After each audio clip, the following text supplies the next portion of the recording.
Good morning. I'm wondering if the lights are off here. Yeah. We'll go without them are the lights on there? There's lights on the board. Okay. We haven't been instructed on this section. Yeah. Not to worry. No training. It's the message I hope they hear, not the vision I hope they see. How about that? Well, this morning's message comes to you with this challenging title. You're either the image of Christ or a hypocrite. Heavy-duty title, heavy-duty message. Comes to us from the Gospel of Luke, the 4th chapter. What I had Fred read to you in the beginning of our message was what was going on prior to the words for this morning. Jesus had been preaching and healing and had been sharing God's grace, and he came to his hometown. He walked into the sanctuary and he read from the scripture.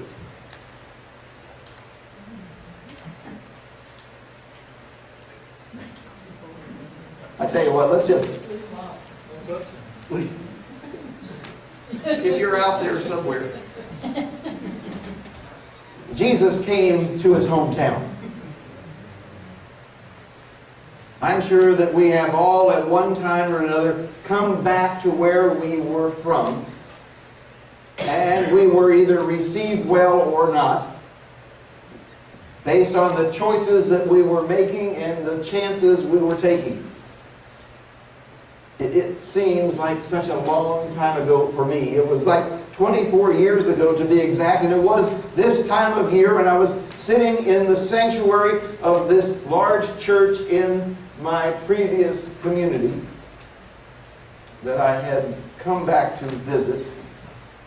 And they were asking me questions because I was revealing to them of my call to go into ministry of some kind. You've heard the story, some of you. They asked question after question after question. All I needed to say was the word grace. You see, I had become very successful in the community, in the world, in the eyes of my family and friends. I had climbed that ladder of success, and now I was opening who I was to the opportunity that God presented to me, answering the call into ministry. And they kept asking those questions, and out of total frustration, I spoke from my worldly experience. When you're good, you're good. And that's all there is to it. They smiled, shook their head, and said, boy, he's got a long road ahead of him. 6 months later, our faith community gave me the opportunity to preach my first sermon. It was about 6 months that it took me to prepare. And that night, not during the morning, but that night in the chapel, I was to give the message. A huge crowd turned out to support me. And in the end, they said to me, I know you'll do so much better things. They were so encouraging. 2 years later, I was in a little church going to graduate school in Atlanta at Emory, and I had this little church in the mountains, and the matriarch came to me and she said, preacher, over all these years of student pastors, we know the textbook. It's our job to turn you into a preacher.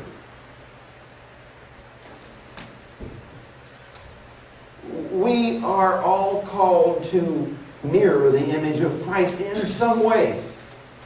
You have a ministry, I have a ministry. Some are the same, some are different, but you all have a ministry to share that your image to the world reflects the love and the grace of Christ. I struggled this time with a little icon to put in the bulletin, but you'll notice on the bulletin, it's a picture of a handheld mirror. That handheld mirror was there so that in your mind's eye, that you would imagine revealing to others the image that you see in the mirror. And the goal and the hope and God's grace all come together if when you look in the mirror you see God's love, not your face. Because you see, that's what's revealed to the world around you, to the community around you, to the friends that you interact with, to your neighbors. It's the same image that you hold up in the handheld mirror they see when they run into you. Let that be the image of God. Let that be the image that you choose for them to receive of you when they see you. Now to finish the story. Luke wrote the gospel by his own name. Fred shared the first part of Jesus coming home. Received or rejected. We go from verse 20 to verse 30. Jesus had just read the passage from Isaiah. Then he rolled up the scroll, gave it back to the attendant, and sat down. The eyes of everyone in the synagogue were fastened on him. And he began by saying to them, "Today, this scripture is fulfilled." All spoke well of him and were amazed at the gracious words that came from his lips. "Isn't this Joseph's son?" they asked. He said to them, "Surely you will quote this proverb to me, 'Physician, heal yourself. Do here in your hometown what we have heard you did in Capernaum.' And I tell you the truth," he continued, "no prophet is accepted in his hometown. I assure you that there were many widows in Israel in Elijah's time, when the sky was shut for 3.5 years and there was a severe famine throughout the land. Yet Elijah was not sent to any of them, but to a widow in Zarephath in the region of Sidon. And there were many in Israel with leprosy in the time of Elisha, the prophet. Yet none of them was cleansed, only Naaman the Syrian. And all the people in the synagogue were furious when they heard this, and they got up and they drove him out of town, and they took him to the brow of the hill on which the town was built in order to throw him down the cliff.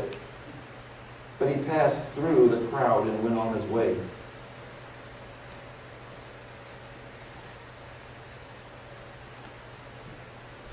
I just had this flash. What if you went home this afternoon? What if you went back to your hometown this afternoon and you went into the evening service and you stood up and you read those same words?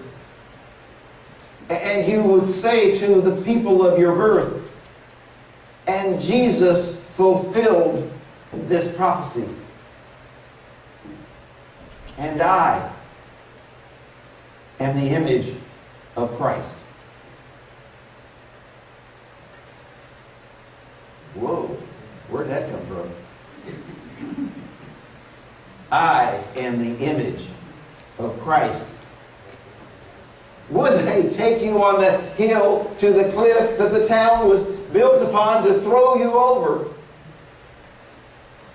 And if they did, would you pass through the crowd unnoticed?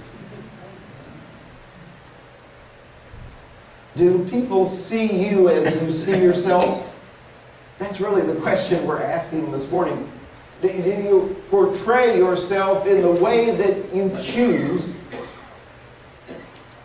And do you choose to be the image of Christ on Monday through Saturday? how people see you, how people respect you, how people respond to you is an answer that you may or may not want to hear. I'm reminded of Rodney Dangerfield. You remember the comedian Rodney Dangerfield? He always portrayed and proclaimed himself in the way that he thought others saw him. And didn't he always start his routine with, "And I get no respect"? Remember that? I had to bring you just a couple that made me chuckle. He said, "When I was a kid, I had a yo-yo. Had it because it never came back." He said, one winter, he said, "I asked my dad if I could go ice skating." He said, "Why don't you wait till it warms up a little bit?" And things didn't get better when he got older either. He was sitting in the bank talking to a loan officer, and the loan officer offered him a free toaster if he would close his account. He was once drowning in a swimming pool, and he was on the deep end gasping and yelling for help, and the lifeguard said to him, "Hold it down, will you? You're disturbing my nap." It got so bad that one time he felt so depressed of who he was and the image that he was sharing with the world that he called the 911 suicide prevention line, and they tried to talk him into it. Jesus came to his hometown and he found no respect. You might think of him as the original Rodney Dangerfield in some ways. Don't take that the wrong way. He came in the image of Christ because he was. And they rejected that. I was reminded of those times that I shared just a moment ago of my answer to the calling, and I came back and they allowed me to preach, and all of those things that were ongoing as an avenue towards growing into. And they were encouraging. And they started out encouraging to Jesus, didn't they? "Oh, he speaks well. He reads the scripture well. He's even healed a couple of people." Not here, of course, but he's even healed a couple of people. For crying out loud, he's the carpenter's kid. People in the communities that were raised judge us, categorize us, place us on the bookshelf in that specific place, and their hearts and their eyes find it hard to allow God's grace to change who they see when they see your face. I was encouraged. They tried. And then they went from impressed to enraged. We spent the last couple of weeks talking about gifts and talents. And I know that for many of you, your hearts and your minds are saying, "Okay, I get it. There's something I'm supposed to do. I'll work on that. Move on." Jesus was a carpenter. He made furniture, oxen, yokes. He did carpentry at its finest. But he had so much more to offer to our world. And as he revealed that much more, it was God's grace and God's glory that came through everything he said and everything that he did. It then becomes our choice to believe and retrieve or to shun and run.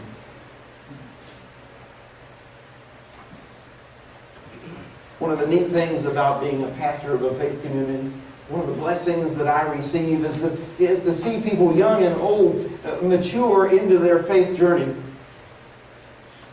And they either have that choice of faith and commitment, or not? And that examination, that self-examination, reveals the gifts that God gives to you to be used by the kingdom. And sometimes we just keep repressing those thoughts, pushing them back, rejecting those gifts and talents. Heaven knows why.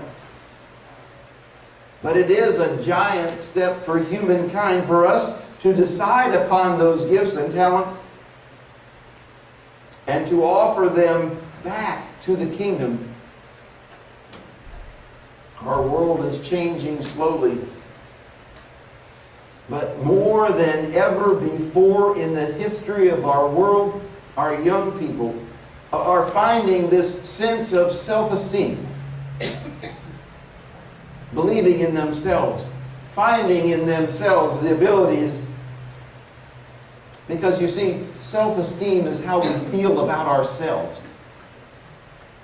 It's a very important step. And then there's self-respect. If self-esteem is how we feel about ourselves, then self-respect is the kind of person you desire to be, struggle to be, and become. It's that do it right attitude, feeling, lifestyle. Be the best you can be. It is a self-confidence builder that allows us to model self-esteem. But you have to ask yourself, do I also have self-respect? Jesus offered to us what we refer to as the golden rule. What is that? Do unto others as we would have them do unto us. It is a way that we call out to others to respect us for who we are, the gifts we have, and the way we live. And it combines self-esteem and self-respect into one package that you offer back to the world.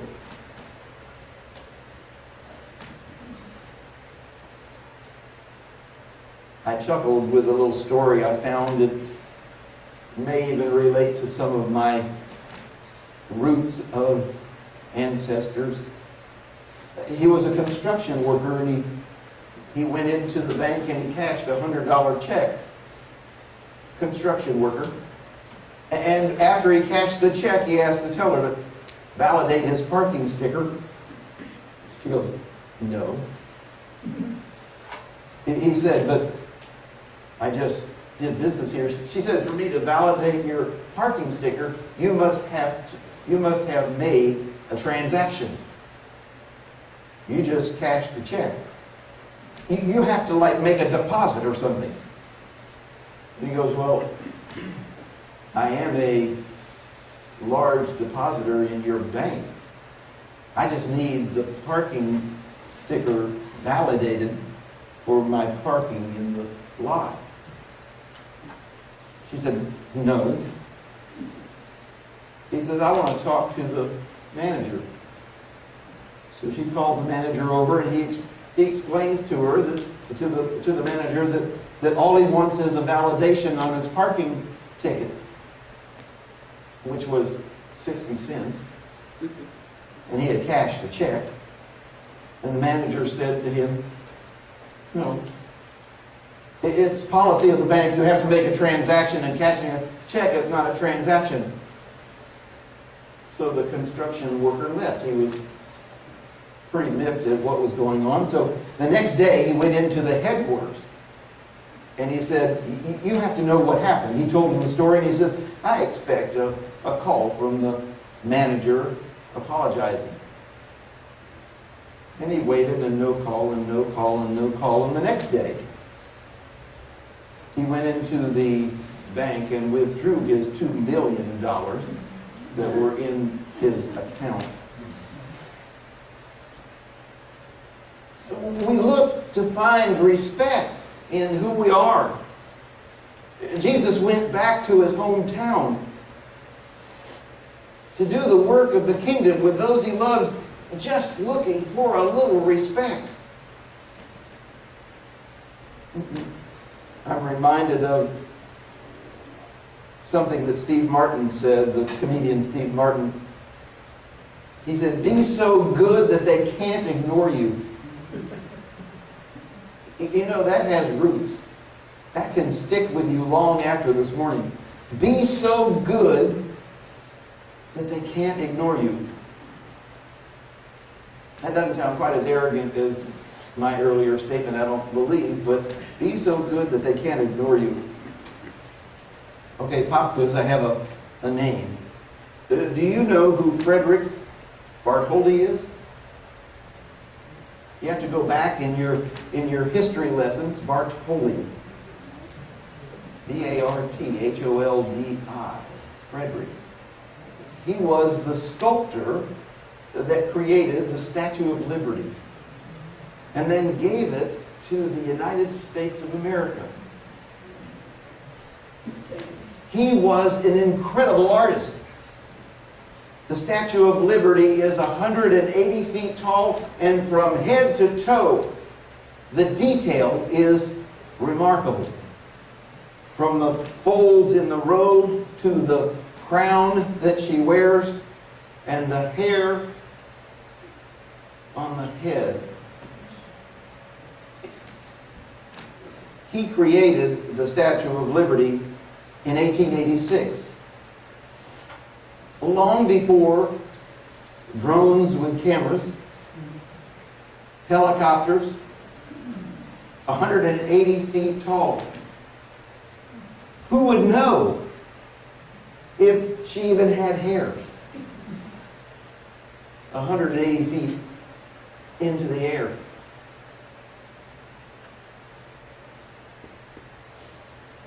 Oscar Hammerstein spent so much time perfecting the lyrics of the music that he wrote and was rewarded with 8 Tonys and 2 Oscars. And they asked him one time, why do you spend so much time on perfecting the lyrics of your music? And he said, one time I had the pleasure of a helicopter ride around New York City, and we flew out and over the Statue of Liberty.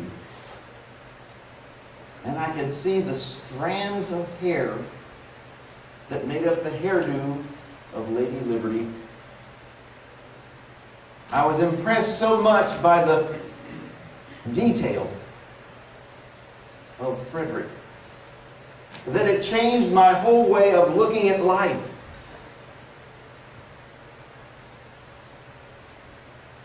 I pay attention to detail because those who've gone before me who didn't need to did. When you listen to the music, you see why he gave the extra effort. Do you give the extra effort? When you look in the mirror, do you see the image you desire to show to the world? It's an old story about a shipwreck off the New England coast. And it was a new Coast Guard sailor who said to the crew chief, "We can't go out. We'll never come back." And the old captain replied, "We have to go out. We don't have to come back." And all the children said, "Amen."